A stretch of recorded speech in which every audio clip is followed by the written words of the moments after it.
Assalamualaikum warahmatullahi wabarakatuh. Bismillahirrahmanirrahim. Tabarakalladzi nazzala al-furqana ala 'abdihi liyakuna lil 'alamin nadhira. Allahumma shalli wa sallim ala habibika Mustafa Muhammadin wa ala alihi wa sahbihi asmain. Nama ba'du. Yang sangat kita hormati bersama ini ada Bapak Rektor, ada Bapak On, Bapak Rohidin, semua wakil rektor, semua yang ada di sini dan semua muhibbin, semua pecinta ngaji yang saya hormati. Meneruskan ngaji yang sempat tertunda sudah beberapa kali. Saya memang termasuk orang yang sangat menekuni ilmu seperti yang dikatakan Pak Fathul Wahid lagi.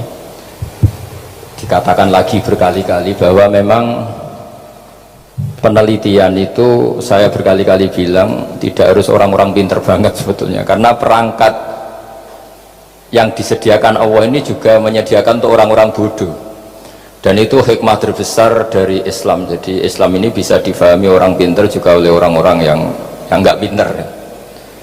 Saya punya kenangan tentang ilmu astronomi. Kita belajar falak itu jelimet, Pak Fathul Wahid, jelimet sekali. Ketika ada perdebatan misalnya awal Ramadan itu Ahad sama Senin, saya ulang lagi, misalnya Ahad, Minggu sama Senin. Karena kita ini di pesantren kalau bilang Minggu itu kadang dilarang, harus bilang Ahad. Apalagi kiainya Pak Fathul Wahid di Kudus, Kiai Torehan itu fanatik, itu nggak boleh orang bilang Minggu, harus bilang Ahad. Yang lucu itu ada seorang kiai yang sangat fanatik terhadap Islam, itu nggak mau kalendernya ditulis kenaikan wafat Isa Al-Masih, karena keyakinan umat Islam bukan Isa yang wafat tapi Sibeh Isa. Itu di kalender Kudus kan wafatnya dalam kurung Sibeh Isa ya, yang menyerupai Isa. Jadi saking fanatiknya tetap menulis sesuai keyakinan. Saya teruskan. Orang kadang bilang begini, cara orang yang tidak mendalami ilmu, sama-sama kiai, sama-sama ormas Islam kok beda awal Ramadan, sehingga jadi debat Ahad atau Minggu sama Senin. Saya punya mak-mak ya, kalau orang sepuh itu yang dulu ikut buyut saya, jadi saya ini generasi kelima, itu orang itu muammar, ditakdir umarnya panjang. Itu bilang gini, Gus, sebetulnya untuk tahu kalender yang benar mana itu gampang katanya, cari tanggal 15, nanti kelihatan siapa yang salah. Ternyata betul, kalau dihitung Ahad nanti 15-nya misalnya jatuh hari apa, nanti kelihatan. Ternyata pas yang dikatakan 15 versi Ahad itu bulan belum purnama, purnamanya itu di versi mereka yang tanggal 16. Berarti bener mana? Yang Senin kan? Tapi yang versi Senin ternyata betul pas 15 pas purnama. Artinya apa? Allah menyediakan perangkat untuk menguji Senin apa Ahad dengan cara awam, yaitu nunggu tanggal 15. Artinya gini, kata siapa yang tahu itu hanya orang pinter gitu, orang awam juga bisa tahu, karena agama ini milik bersama ya, milik orang pinter, milik yang tidak pinter. Sehingga dalam pola-pola Islam, di antara madhab Syadili, madhab Thariqah Naqsyabandiyah, itu beliau di antara kampanyenya gini, kata Thariqah Naqsyabandiyah, Thariqah kami ini yastawi fistifadatiha ar-rijalu wasibyan. Popularitas Thariqah saya, mudahnya difahami ini, antara orang pinter yang sudah dewasa sama anak-anak kecil ini sama. Kenapa demikian? Kalau dalam filosofi kebenaran itu ada pepatah, fa'innal haqqa adharu min syamsidz dhahirah, kebenaran itu lebih jelas ketimbang matahari di siang hari. Sehingga mereka dengan mudahnya mensifati Allah misalnya adz-dzahir, zat yang begitu jelas. Kenapa Allah begitu jelas? Karena ulama dulu cara, kalau dalam bahasa pondok, mensifati, menstatuskan alam raya ini maujud. Maujud itu ada. Di mana-mana sesuatu yang ada itu ya diciptakan oleh yang ada. Masa Anda ada kok menciptakan yang ada? Sehingga mereka tidak pernah tertarik sama faham komunis, ateis, bahwa alam ini dimulai dari ketiadaan. Pertanyaannya adalah bagaimana sesuatu yang tiada menyebabkan yang ada. Sehingga ulama dulu pinter, sifat wajib itu apa? Wujud. Karena alam raya ini kadung wujud, kadung maujudat, maka Allah harus wujud. Berhubung wujudnya Allah itu wujud penyebab, harus kodim atau harus awal. Masa penyebab datangnya terlambat dulu yang jadi efek dari penyebab itu. Sehingga mereka dengan gampangnya mensifati Allah az-zahir, zat yang begitu jelas. Sehingga Imam Sibawayh ahli nahwu itu juga mengenali Allah lewat teori nahwu. Beliau bilang Allah itu siapa? Allahu a'raful ma'arif, zat yang paling mudah dikenali. Nah, sehingga tadi seperti yang dikatakan Pak Rektor, sebetulnya perangkat ilmu seperti tadi menemukan bulan itu diantaranya ditemukan kalau bulan tuh nggak rata itu ya lewat teori gambar, karena sekian jarak punya akibat sekian, punya misalnya kita melihat gunung kelihatannya indah padahal di situ ya ada lubangnya, ada pohon yang tertebang, ada pemandangan yang nggak indah, tapi gara-gara dilihat dari jauh semuanya indah. Maka disarankan orang yang baru gak suka istrinya terus melihat dari jauh, tinggal minggat lah kira-kira. Kalau ditinggal minggat 2 bulan itu mesti cinta lagi itu, kan fungsinya baru kelihatan itu. Tapi kalau dekat terus tuh mesti sama neknya lah kira-kira gitu, sama mangkelnya. Sehingga itu ya dipakai teori juga dalam silaturahim. Di agama terkenal ada pepatah zurhiban tasdad hubban. Jadi ya jangan sering ketemu, nanti kamu gampang cinta. Kalau sering ketemu ya gampang bosen lah kira-kira seperti itu. Nah, kemudian teori-teori awam ini dikembangkan. Yang awam, jadi dulu orang menemukan matahari itu besarnya kayak apa, rembulan besarnya seberapa, itu dilihat setiap kita melihat mobil itu jarak 1 kilo masih kelihatan sekian meter, nanti kalau 2 kilo berkurang sekian senti, kalau 3 kilo berkurang sekian senti, terus dikalikan ya kira-kira seperti itu. Kalau rembulan masih kelihatan segede itu berarti kali sekian pengurangan tadi, terus ditemukan. Makanya kita Pak Fathul Wahid yang di pesantren yang memang serius ngaji itu, di situ ada ilmu falak, itu ditemukan sebelum ada teknologi. Jadi kita tahu gerhana itu lamanya berapa, terus yang kena gerhana sisi mana, terus itu dihitung. Karena dari dulu sains ilmu itu di atas teknologi. Jadi kalau keyakinan kita di pesantren, teknologi itu hanya menyumbang nggak sampai 30%. Jadi orang bisa menemukan pesawat misalnya itu karena melempar batu, kalau masih ada tekanan batu itu tidak akan jatuh. Padahal batu itu tidak ada mesinnya, asal ada tekanan dia tidak jatuh. Terus dihitung kecepatan berapa yang menjamin sesuatu itu tidak jatuh. Hanya ditemukan pesawat meskipun mau landing harus tetap banter, karena kalau tidak banter jatuh. Itu dihitung, artinya dari sains dulu baru ditemukan teknologinya untuk gimana supaya tetap kecepatan sekian itu ketika mau landing. Nggak boleh pesawat direm, kalau direm ya jatuh, karena tadi seperti batu dilempar dia nggak jatuh ya kalau masih ada tekanan. Sehingga instrumen itu ditemukan juga di bab tauhid. Saya punya kitab namanya Hasyiatut Turmusi, dikarang ulama top Indonesia namanya Syekh Mahfud At-Turmusi. Itu beliau cerita Imam Al-Amudi itu ulama top, tapi dia itu unik, tiap ngajar santrinya itu ngajar matematika, ngajar ilmu eksak. Terus ditanya sampai muridnya itu ragu, ini guruku masuk surga enggak, ini kiai kok hanya ngajar matematika. Ya kira-kira ngajar ya seperti mahasiswa jenengan kan, ini rektor masuk surga enggak, ngomong teknik terus gitu loh. Tapi gurunya kayaknya enggak terima, diudhoni santrinya itu enggak terima, karena beliau seorang wali. Murid-muridnya itu bermimpi. Ini penting saya ceritakan, mungkin agak aneh di dunia kampus ya, di bab ini. Kalau dalam teori kita Pak On itu, mimpi sama nyata melihat itu otoritatif mimpi.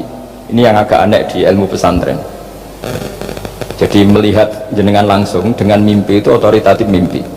Karena mimpi ru'yal mukmin dijamin oleh Rasulullah sama dengan 46 juz'un minan nubuwah. Jadi persennya itu besar sekali, 46% dari juz'un minan nubuwah otoritatifnya. Nah tentu tidur yang benar. Logikanya gini, kata-kata kitab-kitab menjelaskan, orang kalau melihat langsung itu pasti terpengaruhi oleh cinta atau tidak cinta, senang atau tidak senang, sedang butuh apa enggak. Jadi kalau saya sedang butuh dengan Pak Rektor itu melihatnya dengan penuh harapan. Jadi kalau saya sakit mau mati itu senang lihat dokter, karena ini harapan, Rektor nggak ngefek gitu kan gitu. Tapi kalau saya politikus ngelihat ketua partai itu lebih respect ketimbang melihat dokter. Jadi gara-gara banyak kepentingan ini melihat itu nggak pernah jujur gitu, nggak pernah jujur. Jadi kebodohan manusia justru karena melihat itu kalau dalam teori kita. Makanya kalau dalam teori pesantren itu kebalik, anna suniyamun wa idza matu intabahu. Manusia itu hakikatnya tidur, baru setelah mati bangun.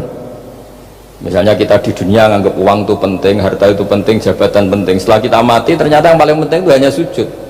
Karena kamu itu kenangan ketemu Allah terbaik itu sujud. Yang kita anggap penting di dunia semuanya tidak penting. Yang kita anggap sepele kayak sholat ternyata itu super penting. Tapi sadar itu nunggu nanti di akhirat. Ya saya ini termasuk syukur yang sadar sebelum sampai akhirat. Jadi termasuk orang yang beruntung ya gitu. Nah, kenapa mimpi itu begitu penting? Karena tadi ketika orang tidur itu off semua, sistem sarafnya, sistem apanya off. Yang ada hanya pengendalian Tuhan. Karena dia tidak bisa mengendalikan dirinya sendiri. Apalagi kalau tidurnya benar ya tentu pakai wudhu, terus pakai doa-doa, terus menghadap kayak mayit itulah, standar mayit itu menghadap ke kiblat kayak posisi mayit itu. Sehingga dia ada intervensi pada dirinya sendiri, ya tidak punya keinginan dari dirinya sendiri. Kamu kan nggak bisa ingin wah tidur ingin ketemu wanita cantik kan tidak bisa tentukan gitu. Akhirnya ya benar-benar hanya milik Allah. Apalagi kalau kita bacanya benar, terus pikirannya benar. Makanya uniknya dalam Islam adalah doa mau tidur dengan wiridan setelah sholat itu ajarannya Nabi banyak mau tidur. Wiridan subhanallah 33, alhamdulillah 33, wabar 33 dan disempurnakan seterusnya itu ijazah Nabi kepada Sayyidah Fatimah itu untuk mau apa? Tidur. Bismika wada'tu jambi wa bismika arfa'u, sampai doanya panjang. Allahumma aljatu zuhri ilaika, panjang sekali doa mau tidur. Saya yakin jenengan tidak hafal dan tidak paling ya bismika wada'tu jambi apa? Bismika Allahumma ahyawam. Itu sebagian ustadz bilang itu doa ngaji katanya.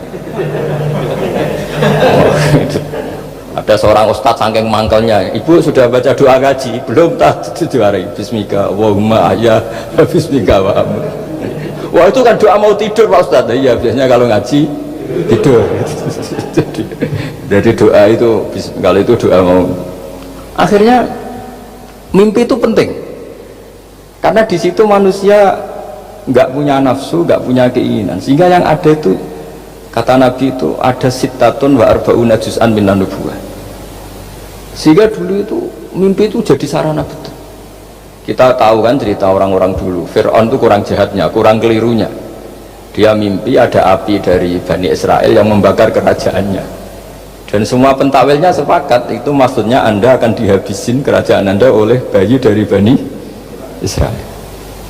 Begitu juga raja zaman Nabi Yusuf itu mimpi kalau ngalami ada 7 sapi yang gendut dimakan oleh 7 sapi yang kurus. Jadi mimpi itu sarana bahkan dari orang kafir. Karena ya tadi yang preman ya nggak ada premannya, yang soleh ya nggak ada solehnya, semua dikendalikan oleh Allah Ta'ala pas tidur.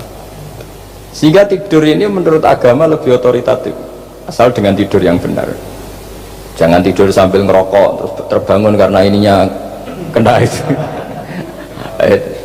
Nah cerita-cerita unik begini kalau tidak orang pesantren itu tidak tahu, karena ini memang khas pembalikan satu fakta yang diyakini orang banyak. Sehingga ulama dulu itu cerita, ini saya teruskan, Imam Amudi itu akhirnya murid-muridnya mimpi di situ tanya, Pak Ustadz, Anda masuk surga enggak ketika hidupnya hanya nerangkan matematika? Oh iya, saya bahkan enggak sekedar di surga, malaikat dikumpulin Allah untuk mendengarkan presentasi saya ngajar matematika. Jadi kata dia cerita, Allah bilang gini ke malaikat, hei para malaikatku, kenapa kamu iman sama saya? Ya karena saya melihat engkau ya Allah, melihat kekuasaan engkau. Tapi imannya orang ini itu melebihi iman kamu. Wah ya tidak bisa, saya melihat engkau langsung, ini tidak melihat engkau langsung, kenapa begitu yakin seperti yakin kita? Oh iya. Terus Imam Amudi, silahkan ajari matematika. Imam Amudi mulai ngajari matematika. Terus beliau ngajari ya sederhana, angka 2, 3 sampai ribuan sampai jutaan itu bin nisbat ilal wahid nisbatun wahidah, yaitu nisbatul far'i ilal asli. Hanya ngajar itu toh. Dunia ini apapun banyaknya variannya, apapun banyak makhluknya, itu semuanya adalah nisbatul far'i ilal asli. Angka 2 ya cabangnya 1, 1 juta ya cabangnya 1, semua itu dimulai dari 1. Jadi di mana-mana hitungan itu dimulai dari 1. Dan 1 ini harus ada, yaitu Tuhan. Matematika akhirnya malaikat, wah keren juga maksudnya. Keren juga maksudnya. Akhirnya Allah bilang, dan itu didawuhkan juga oleh Rasulullah SAW, tuba liman amana bi walam yaroni. Yang hebat itu imannya orang yang enggak melihat saya. Makanya masyhur itu, malaikat ditanya Allah, siapa imannya yang paling kuat? Ya kita, karena melihat engkau langsung ya Allah. Para nabi. Terus tapi yang dari sekian pertanyaan itu jawab sama, yang paling ajaib adalah umat-umat Muhammad di akhir zaman, nggak menangi nabinya, juga nggak pernah lihat surga neraka, tapi iman sama saya. Dan mereka punya cara untuk imannya itu berkualitas sama dengan kamu para malaikat. Ya diantaranya dengan cara logika itu yang saya utarakan tadi. Am khuliqu min ghairi syai'in am humul khaliqun. Kalau alam raya ini wujud, maka penyebabnya harus sesuatu yang wujud. Masa sesuatu yang enggak wujud menyebabkan yang wujud? Kalau angka 10 ada, 1 juta ada, pasti dimulai angka 1. Makanya nisbatusnaini wal arba'ah ila ma la nihayatalaha, itu semuanya nisbatul far'i ilal asli. Semua angka berapapun jumlahnya itu binisbat ilal wahid adalah nisbatul far'i ilal asli.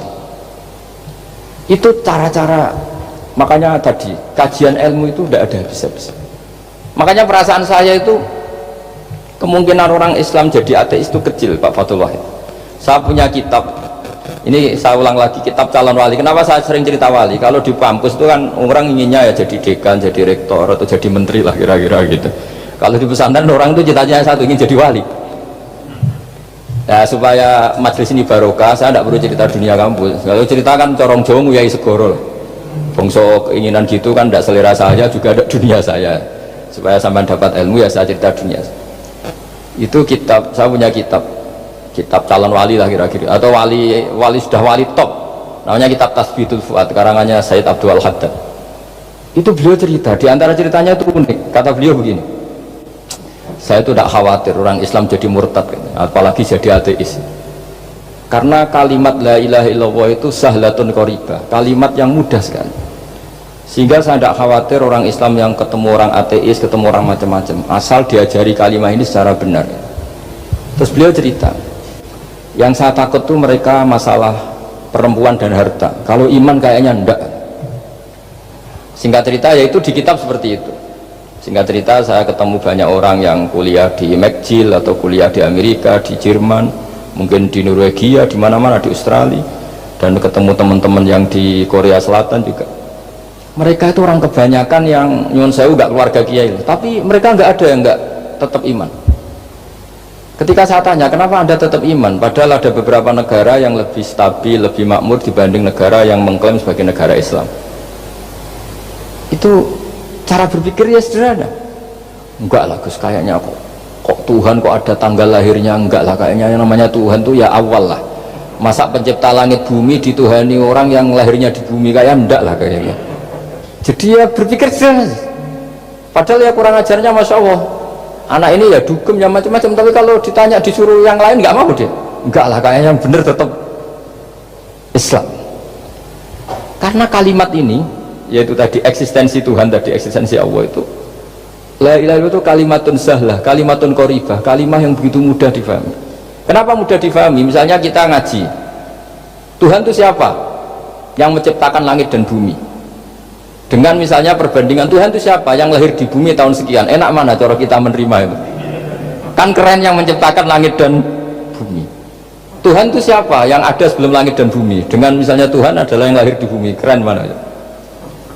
Nah, bayangkan kalau kita punya Tuhan Fir'aun, sudah mati jadi tontonan kan, terus wah gak keren maksudnya punya Tuhan kok seperti itu. Nah ini yang katanya Syekh Abdul Haddad, kalimat ini sahlatun qoribah, sehingga kalimat ini pula yang kita dilatih, la ilaha illallah kalimatu haqqin alaiha nahya wa alaiha namut wa alaiha nub'ats atau wa biha nub'ats insyaallah ta'ala minal aminin. Nah, saya sebetulnya tadi datang tuh tidak ingin menjelaskan ini, tapi tadi kata Pak Fathul Wahid, ilmu itu kalau dikaji tambah hari tambah mudah, karena perangkat untuk menemukan bulan itu misalnya nggak rata itu gampang sekali. Pakai teori pemandangan ya bisa, pakai teori gambar juga bisa. Kalau teori pemandangan tadi, kalau kita bisa melihat mobil 2 meter masih kelihatan 2 meter, itu dengan jarak berapa masih orisinil seperti itu. Tambah jauh tambah ada kelihatan, tambah jauh tambah. Nah ternyata setelah 5 kilo misalnya tidak kelihatan, berarti untuk jumlah 2 meter hilang per 5 kilo. Nah berarti kalau bulan masih kelihatan segitu, berarti jarak kita dan bulan kira-kira sekian ribu kilo itu bisa dihitung, itu tanpa teknologi. Makanya sebetulnya teknologi itu nyumbang itu nggak sampai 30%. Yang paling banyak ya sains tadi, pengetahuan itu yang kayak tadi orang menemukan pesawat itu kontribusi terbesar tetap pengetahuan. Misalnya pesawat dari bahan ini kalau kecepatan sekian kena angin pecah enggak, tetap pengetahuan yang menopang itu. Teknologi kan paling mengantar supaya pesawat kecepatan sekian didorong mesin sekian dengan apa begitu. Nah, pesantren seperti kita ya, saya ini dididik Mbah Mun, dididik bapak saya, buyut-buyut saya, kiai, itu sekali alim, yang alim betulan, itu ya alim betul. Ya karena memang yang repot nih yang agak-agak dukun itu ya ribet itu. Penting rambutnya gondrong, terus terkenal gak pernah mandi, terus nanti ada orang tertentu tertarik minta doa, ini yang ribet ini, susah ini sertifikasinya susah ini karena. Tapi kalau kita ini di pesantren yang coro sertifikasinya jelas. Jadi berani jadi Gus harus bisa baca Mu'in gitu, berani jadi Kiai harus bisa baca Wahab. Aturan mainnya jelas kalau di ini. Yang repot tuh yang sebagian itu aturan mainnya tidak jelas. Terus promosinya itu pernah datangi menteri loh, pernah datangi, wah ya ribet kalau ukuran keren tuh didatangi apa? Menteri atau pejabat. Saya teruskan ya, karena ilmu itu harus menyelamatkan kita sampai di depan Allah Subhanahu wa ta'ala. Nah, ketika kita menyifati Allah itu az-zahir, zat yang begitu jelas, itu kalau kita kan kok begitu jelas padahal nggak bisa dilihat, terus kita sendiri tidak pernah melihat. Tapi eksistensi Tuhan sebagai Tuhan, yaitu al-wajibil wujud, itu jelas sekali, karena nggak mungkin suatu yang wujud diciptakan oleh yang tidak wujud. Kenapa harus awal? Masa pencipta datangnya terlambat?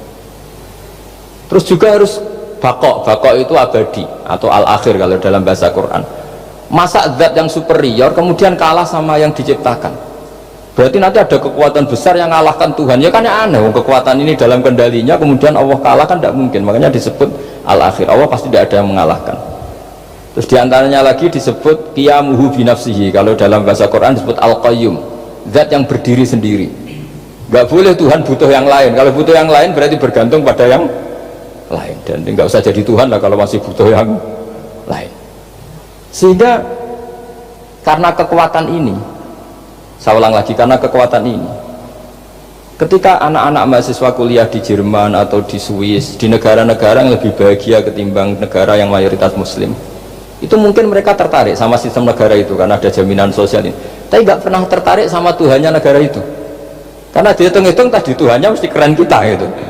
Jadi ini cerita ke saya Abdul Haddad, kata saya Abdul Haddad, kamu tidak usah khawatir lah umat Islam murtad atau jadi ateis gitu, karena penjelasan tauhid Islam itu begitu jelas. Jadi by design manusia itu pasti nerima tauhid kira-kira gitu.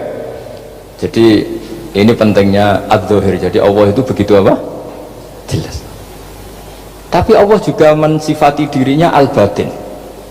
Nah, al-batin itu gak mudah dikenali. Kenapa? Karena tubuh kita desainnya ini profan, tubuh kita tidak sempurna, rentan. Nah, tentu sesuatu yang tidak sempurna ini tidak bisa melihat zat yang super apa? Sempurna. Kita bisa rusak sementara Allah tidak. Nah, karena alasannya tubuh kita ini didesain untuk rusak, maka di surga itu keyakinan para ulama orang bisa melihat Allah karena desain tubuhnya sudah dirubah dari desain profan menjadi keabadian, sehingga di sini terus ada kelayakan melihat. Itu pun tetap min ghairi kaifin walan hisorin, tetap ya bisa melihat, tapi corong Jawa itu kecelok melihat tapi tidak sampai faham, karena bagaimanapun Allah itu la tudrikul absar wa huwa yudrikul absar. Bagaimanapun Allah itu laisa kamitslihi syai'un, tidak ada padanannya. Jadi makanya Allah punya sisi adz-dzahir bisa dikenali sekali. Kenapa? Ya tadi nisbatus naini wal arba'ah ila ma la nihayata laha, itu nisbatul far'i ilal asli. Saya punya kitab Pak Fathul Wahid, diajar Mbah Mun dulu, kitab Al-Husnul Hamidiyah. Itu yang ngarang itu ya kayak kelihatan ngawur, tapi ngawurnya orang alim. Jadi di situ ada gambar, gambarnya itu nggak jelas. Mungkin penangarangnya juga nggak bisa gambar kayaknya. Wah bulat ya, benang bulat ada, gambar gunung ada, gambar yang tambah ngawur ya banyak sekali. Gambarnya itu nggak ada yang jelas. Tapi dari nggak jelas itu beliau bilang gini, gambar yang bulat ini, yang nggak jelas ini, tetap kamu punya rumus kan? Itu dimulai dari satu titik. mau gambar gedung tingkat 5, mau gambar hutan ada harimaunya, tetap dimulai dari satu titik. Ya alam raya ya seperti itu, mau ada Mars cek, mau ada Jupiter kayak tetap dimulai dari situ titik. Nah ini namanya nuqtatul wujud, titik kewujudan, yaitu Allah Subhanahu wa ta'ala. Sehingga ketika kita ngaji, ketika di pesantren dulu, penjelasannya adalah Al-Quran maknanya dipadatkan di Fatihah, Fatihah dipadatkan di Bismillah, katanya Bismillah dipadatkan di titiknya ba. Nah titik ba ini dianggap titik awal wujud, bi kana makana wa bi yakunu ma yakun. Kira-kira Allah mentitahkan karena saya semuanya yang ada, dan karena saya yang mau ada bisa saya adakan. Nah, itu sirinya lah. Jadi menerangkan tauhid itu pakai gambar. Gambarnya keliru sekali lah kalau dalam orang seni mesti lihat gak seni itu. Karena dia gak butuh gambarnya, butuh mau menjelaskan buat dunia sebanyak ini, buat alam raya sebanyak ini tetap dimulai dari satu titik. Nah, sehingga di sini ada tauhid, qul huwallahu ahad, Allahus samad, tak terus ya. Nah saya mohon lewat penjelasan ini ya, baik orang yang ahli teknik maupun ahli medis, ahli apa saja, tolong latihlah memberi penjelasan yang mudah sehingga agama ini mudah dicerna. Sehingga kalau ini dijelaskan cara mudah beragama itu jadi gampang. Makanya ciri utama agamanya orang-orang baik itu satu, man radiya billahi robba. Radiya itu seneng banget. Kenapa seneng banget? Karena memang agama ini nyaman, indah.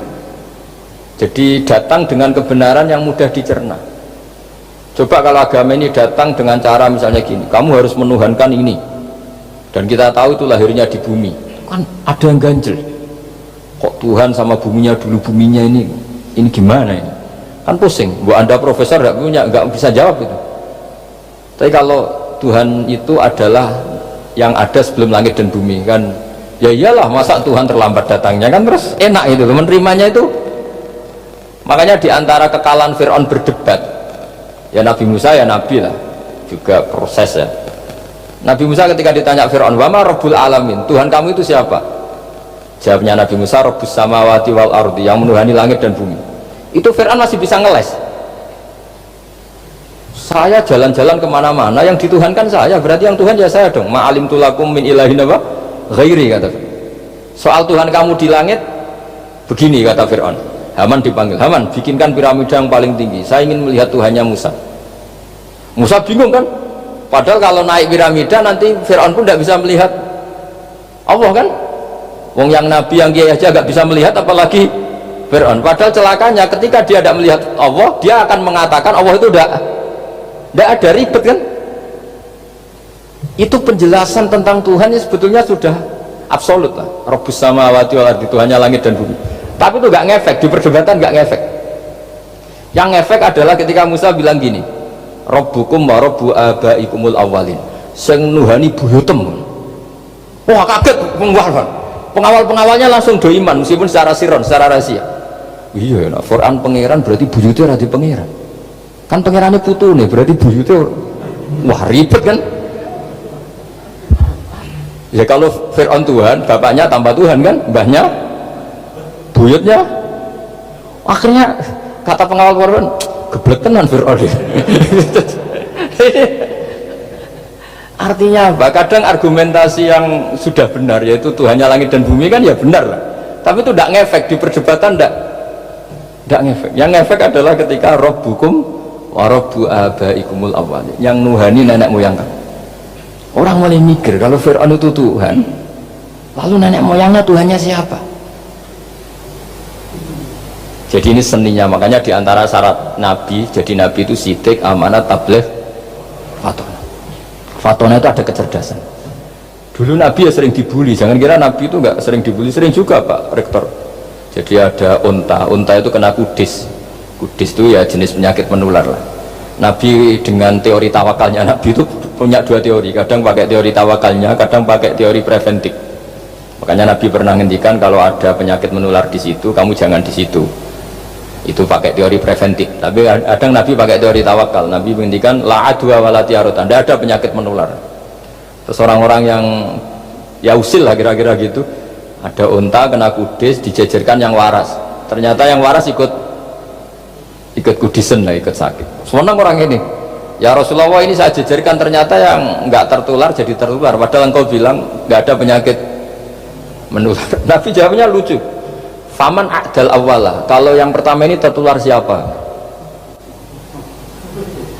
Dia dikira Nabi itu kalah karena melihat unta yang kedua. Ternyata Nabi enggak, ketika dipanggil ya Rasulullah ini unta agak kudikan, tak jajarkan yang kudisen, ternyata ikut kudisen, berarti penyakit itu menular. Tapi Nabi jawabannya faman a'dal awal, lalu yang kena penyakit pertama tertular oleh siapa? Wah itu asli dari Allah.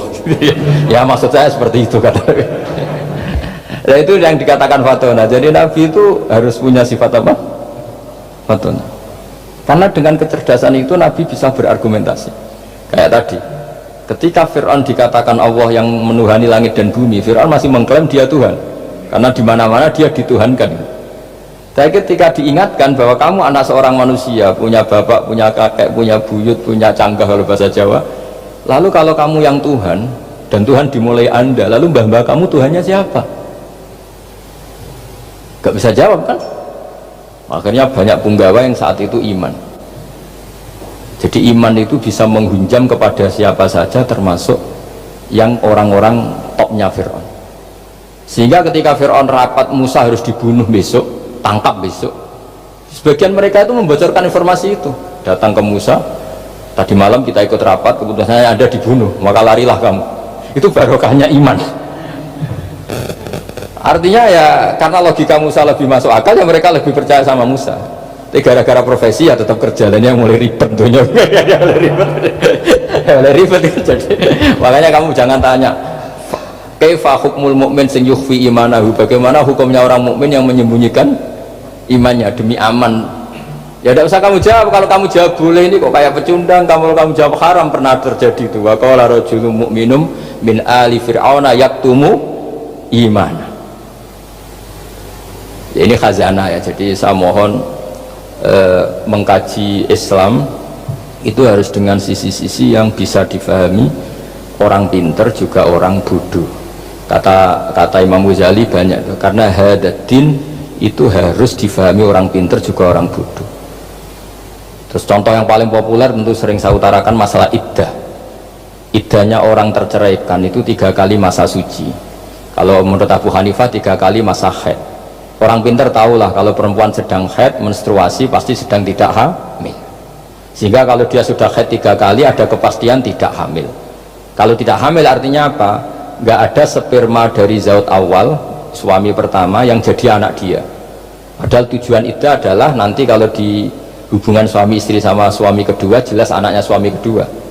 Tapi kalau andaikan tidak ada iddah kan, malam hubungan suami istri, pagi bentrok, cerai, terus kawin, kumpul suami istri lagi, terus nanti anaknya itu anaknya siapa? Kan nggak jelas. Kalau sampean bisa klaim lewat DNA juga mungkin secara ilmu objektif Pak Rektor, masalahnya juga bisa disuap kan? Saya sering dibantah orang-orang itu, wah Gus DNA itu otoritatif karena gini-gini, nggak mungkin, bohong kamu. Ya DNA-nya nggak bohong, pegawainya bisa disuap kan? Kayak nggak tahu manusia apa nggak tahu Indonesia, nggak tahu terus. Itu yang sensitif itu, yang mulai wilayah sensitif itu. Nggak tahu manusia apa kayak nggak tahu Indonesia. Manusia aja ya sudah. Berarti Anda sangat nasionalis. Jadi ribet kan? Maka dianjurkan ada iddah. Dengan iddah selesai berarti benar-benar perempuan ini baru atur rohmi, rahimnya steril dari unsur mani zaut awal. Dan kalau 3 kali masa suci itu artinya apa? Kira-kira 3 bulan. Kira-kira ya. Wal mutallaqatu yatarabbasna bi anfusina salasata apa? Quru.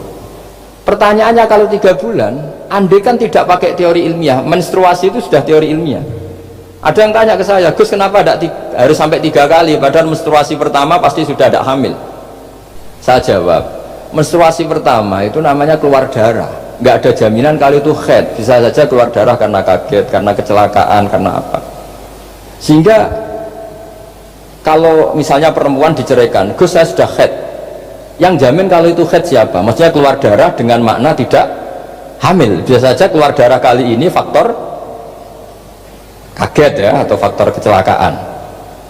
Tapi kalau sampai 3 bulan karena per bulan haid sekali, itu meskipun haidnya keliru, haid keliru itu misalnya sebetulnya itu enggak darah haid tapi darah penyakit istiqatoh, kan tetap kelihatan. Masa 3 bulan gak blending cara Jawa, kan mesti bentuknya tubuh sudah rubah. Artinya kata ulama-ulama, agama ini nggak bisa hanya mengacu ilmu. Kalau mengacu ilmu haid sekali sudah cukup, tapi kenapa harus 3 kali? Karena 3 kali orang awam tahu semua kalau itu sedang hamil atau tidak hamil. 3 bulan dari dicerai kan kelihatan kalau hamil, ya bentuk tubuhnya sudah rubah. Kalau enggak, intinya agama ini harus agama yang mudah difahami orang pinter, juga difahami orang yang tidak pinter. Kayak tadi bulan tadi, saya juga gak ngira kalau orang goblok jadi pinter itu. Jadi ini cerita ya, jadi supaya kita meskipun di lembaga kampus, di lembaga modern, jangan lupa tradisi-tradisi kebodohan ya diabadikan lah kira-kira itu, karena bodoh kadang ya penting. Makanya kalau cerita di dunia wali itu kata, Anda boleh gak nerima cerita ini, tapi Anda harus percaya kalau kekuasaan Allah itu tidak terbatas. Kenapa orang Madura begitu mencintai kiai? Sebetulnya niatnya ya agak baik, tapi ya gak baik tapi baik. Ada santri itu Madura, dia saking percaya sama kiai itu ya khidmah, bikin teh, masakan kiai, mijitin kiai, pokoknya waktunya diberikan semua untuk kiai. Dan dia nggak pernah ikut ujian, apalagi ujian kelulusan disertasi dokter, nggak pernah dia. Kalau sekolah nggak pernah ikut ujian. Sudah ya, saya ridho jadi orang bodoh, sementing ikut jenengan. Suatu saat orang ini mati, kiainya tuh pusing, waduh mati. Nah, ini di dalam alam mimpi itu, kamu boleh gak percaya, nggak wajib percaya memang. Ini kan ada akidah, jadi tidak wajib percaya. Ditanya sama malaikat, Marabbuka, Tuhan kamu siapa? Jawabannya lucu, malaikat kamu itu gimana? Di mana-mana tanya sama orang pinter, orang bodoh kok kamu tanya? Pusing kan malaikatnya. Di mana-mana namanya tanya, itu ya sama orang pinter, masa orang bodoh ditanya? Yang bener aja kamu. Makanya bodoh ini ya senjata, makanya ini kita kalau pinter ya alhamdulillah, kalau bodoh ya alhamdulillah kan. Bodoh itu penting. Kalau negara ini tidak makmur, yang disalahkan mesti para rektor. Gunanya apa ada rektor kalau nggak solusi bagi bangsa ini? Orang bodoh pasti nggak disalahkan kan? Nanti kalau ada hisab, kenapa Indonesia carut marut? Yang dipanggil Allah itu menteri, rektor, pasti. Apa kontribusi Anda sebagai orang pinter, sebagai profesor, sebagai orang bodoh? Aman, santai, nggak kena panggilan kan? Karena Anda harus bertanggung jawab. Akhirnya terus malaikat tanya, lalu yang pinter siapa? Yang di atas itu, kiainya yang nalkin itu, yang di atas itu. Walhasil kiainya itu karena wali itu dengar, ya boleh cung bodoh kok terus nanti wes mati. bodoh kok kamu bawa sampai mati. Jadi kadang orang bodoh itu ya pinter tadi, malaikat tuh kamu tuh gimana? Di mana-mana tanya itu ya sama orang pinter. Orang bodoh kok kamu tanya? Ya ribet kan kalau sudah ketemu seperti itu. Nah, Nabi juga sering ngalami ngalami dialek sama orang bodoh. Kadang Nabi yang ngalah, kadang logikanya orang bodoh itu lebih gampang. Itu ada orang pencari dop itu semacam kayak biawak ya, tapi tidak biawak, kayak semacam biawak. Itu ketemu Nabi, kamu tahu kalau saya ini Rasulullah? Tidak tahu ya. Ya kamu harus iman kalau saya ini Rasulullah. Hatta yu'mina laka hadzal dab. Ya kalau hewan ini iman sama kamu ya saya iman. Ribet kan ukurannya itu. Waduh, untung Nabi betul. Terus Nabi tanya, Dok, kamu tahu kalau saya Rasulullah? Terus Doknya saat itu bisa bicara asyhadu annaka Rasulullah, terus baru iman. Imannya tanya, kenapa kamu iman sama Rasulullah? Hewan aja tahu kalau dia Nabi, apalagi manusia. Sehingga di masyhur itu di acara-acara kita, kalau wadzabu wal ghazalah yasyadani laka bir risalah, itu wadzabu wal ghazalah yasyadani laka bir risalah. Sehingga nah kekeliruan kita, saya sering ngomong di mana-mana, matur di mana-mana, masyarakat Indonesia mayoritasnya tetap yang nggak pinter. Orang Islam mayoritas yang nggak pinter. Lalu orang nggak pinter ini diabaikan, sehingga mereka tidak jadi energi yang luar biasa untuk mengawal Islam, untuk mengawal Indonesia. Itu keliru menurut saya. Menurut saya orang-orang yang nggak pinter pun itu punya nurani. Zaman kita dijajah Belanda, itu tidak semua orang rektor, tidak semua orang profesor, tidak semua orang kiai, tidak semua orang alim. Mereka orang-orang yang nggak terpelajar, tapi tetap tahu caranya melawan apa? Belanda, melawan penjajah. Karena tadi manusia ini diciptakan itu sudah punya pengetahuan. Seperti mukadimah yang dibaca Pak Rektor, Iqra wa rabbukal akram alladzi 'allama bil qalam 'allamal insana ma lam ya'lam. Jadi bawaan manusia itu akan tahu untuk sesuatu yang perlu diketahui meskipun dia orang bodoh. Saya ulang lagi, meskipun mereka orang apa? Orang bodoh. Ya, di sini ini Islam datang yastawi fistifadatiha fistifadati syariah ar-rijalu wasibyan, bahwa ukuran kebenaran itu adalah siapapun mudah tahu bahwa angka 2, angka 3, angka 5 itu adalah far'ul wahid, cabang dari angka 1. Fal aslu huwal wahid, yang asli adalah angka 1, dan 1 ini harus 1. 0, itu ditemukan untuk setelah ada angka 1. Jangan keliru kamu, tanpa ada angka 1 tidak ada 0, 0 ada gunanya kalau ada 01. Misalnya ada orang bilang, tapi kan ada 0,5, tetap saja harus ada angka 1, nggak bisa. Kamu bayangkan 0,5 kan karena ada 1. Artinya apa? Kamu bilang separuh dari 1. Tapi itu pun karena sudah ditemukan aja. Makanya kalau dalam matematika Arab, mungkin di sini banyak orang eksak. Kalau matematika Arab itu mudah sekali Pak. Orang Arab itu nggak mau bilang 2,5. Misalnya zakatnya tijarah itu 2,5. Itu kan kalau kita zaman SD kan garap porogabit. Itu orang Arab nggak mau. Saya pernah cepet-cepetan garap matematika, yang ahli matematika sama saya itu cepet saya, karena saya pakai matematika bodoh. Justru itu gampang. Kalau orang Arab cara berpikir gini, kalau bilang 2,5 itu rubul usur. Apa? Rubul usur. Dari rubul usur gini, 1/4 dari 1/10. Jadi misalnya 100 1/10-nya berapa? 10. Setelah 10 1/4-nya berapa?